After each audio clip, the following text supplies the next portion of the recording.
तेज गर्मी का मौसम था और जंगल की सारी नदियां सूख गए थे।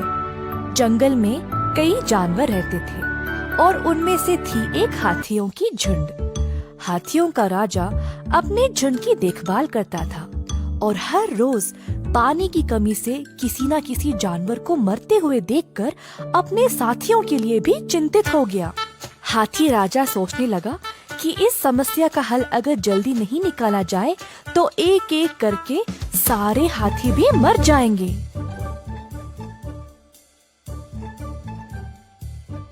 इस बारे में चर्चा के लिए सारे हाथियों ने सभा जमा की।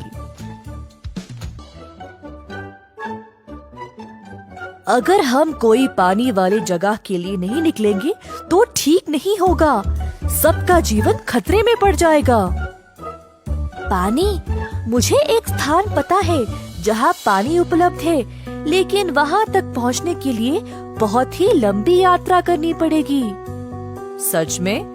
फिर हम सब मिलके उस जगह के लिए चल पड़ेंगे। सब हाथी मान गए और यात्रा पर निकल पड़े।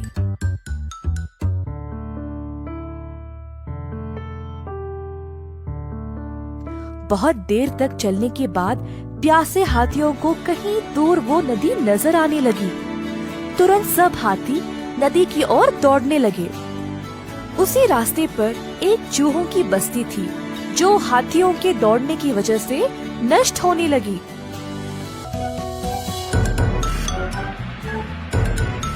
सब चूहे इकट्ठा हुए इस बात पर चर्चा करने के लिए।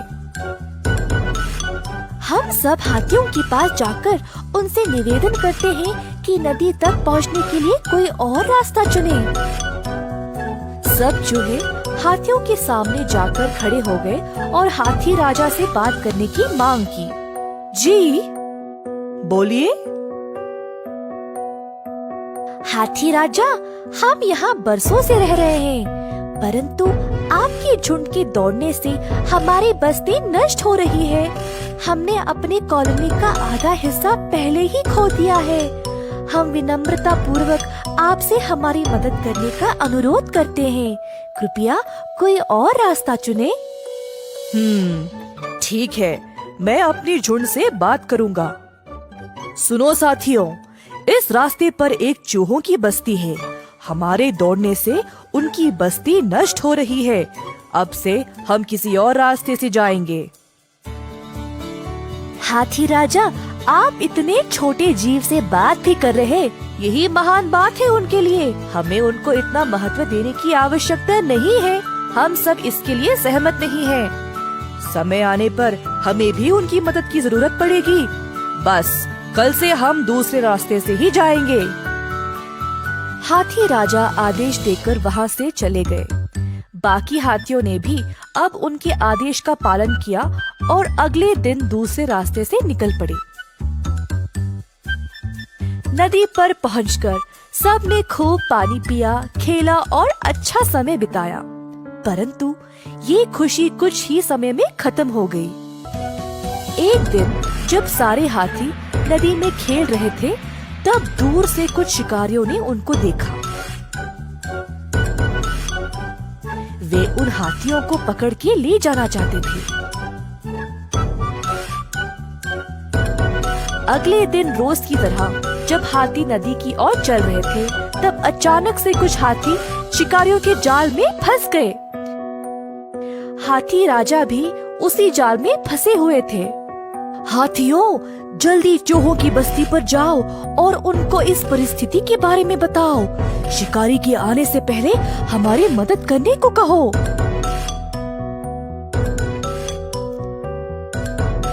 तुरंत बाकी हाथियों ने चूहों तक पहुंचा और सब कुछ बताया।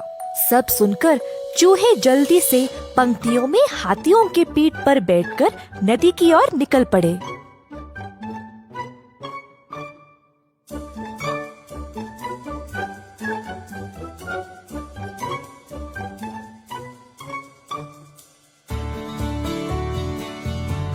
हाथों हाथ चूहे अपनी तेज दांतों की मदद से जाल को कुतरने लगे और जल्द सब हाथी जाल से छूट गए। जाल से मुक्त होने के बाद हाथी राजा उस हाथी के पास गया जिसने चूहों को नीच नजर से देखा था।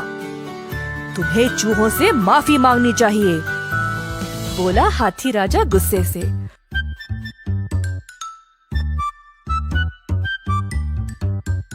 और फिर सब चूहों को धन्यवाद किया।